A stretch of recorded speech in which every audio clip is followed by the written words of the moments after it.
different rhythms. See, one thing is, even before we start different rhythms, one thing we have to remember is the uniformity of the playing, right? It shouldn't stick like that kind of sounds, extra sounds, like even when you're using a plectrum, right? I don't have a plectrum now, but get my point. Like it should be uniform. So make sure that you see how it is moving. When I'm coming up, it's forming an angle, this acute angle here. It's never going perpendicular and getting into the string. So this kind of an angle. And coming back, see the angle, the hand changes, so it makes an angle again, a smooth angle to it for the string. So it has another advantage to it. Then it becomes like more like a ringing a bell kind of movement. It's not a complete movement from the elbow. Instead, it is like this gives.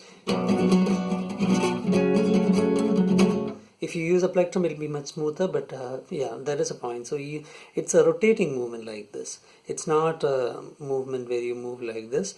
It's a rotating movement which gives you the speed and things like that. Then controlling the rhythms or bringing more rhythms. One thing.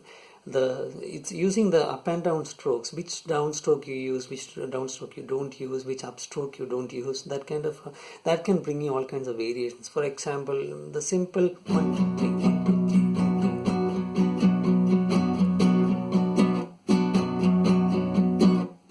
3. The same thing. All I did is 1 2 3 1. Then I didn't do the downstroke. I deleted that downstroke and then played a mute here. See. That's it. Then immediately after the upstroke, I'm muting it. The downstroke, I'm leaving it without hitting. Then do the down, up, down, up, down, up, down, up, down, up, down, up. The down I have deleted. Instead, I have just muted that part. So that way you can keep on making variations. For example, let us see some other variation.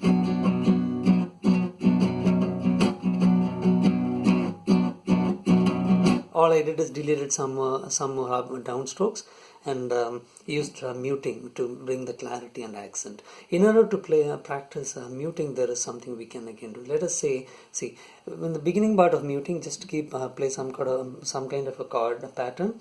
Keep it on top of the string so that it only produces a percussive sound. Do not press it, yeah. And then let us start doing down, up, down, up, down, up, down, up. 1 2 3 1 2 3 1 2. I'm going to count 1 2 3 1 2 3 1 2 because I want to press only on the ones. So that is how I'm going to make a pattern and the accent. So only on the ones I will be pressing and make a proper chord sound. Everything else should be percussive. Make sure that immediately after the one you release the pressure on your finger and make it muted again. So that is one important part of the exercise, so that we have absolute control over the muting. So 1 2 3 1 2 3 1 2 1 2 3 1 2 3 1 2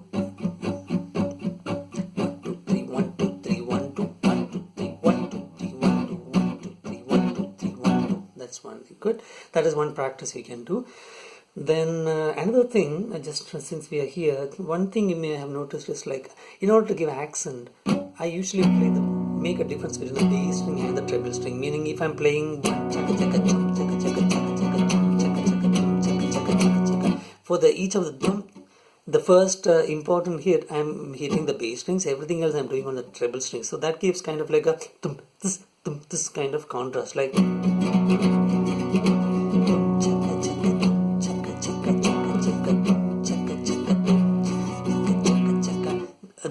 They can do like that, or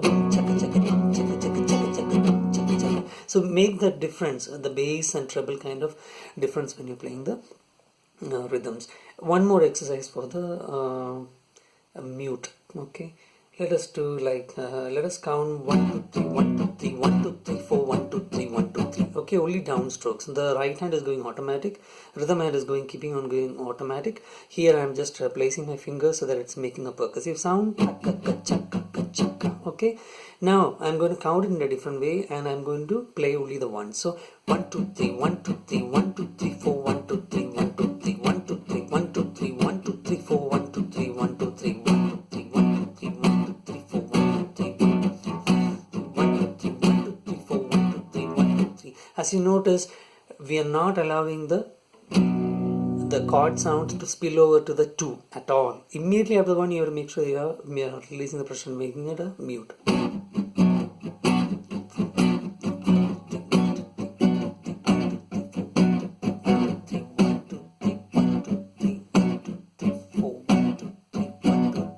When you play it fast, it will sound like.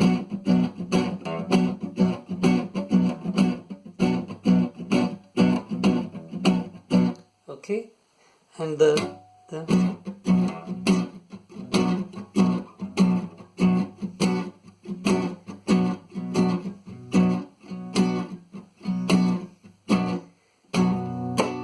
if you want even extra more percussion, you can do going with the part of the guitar also.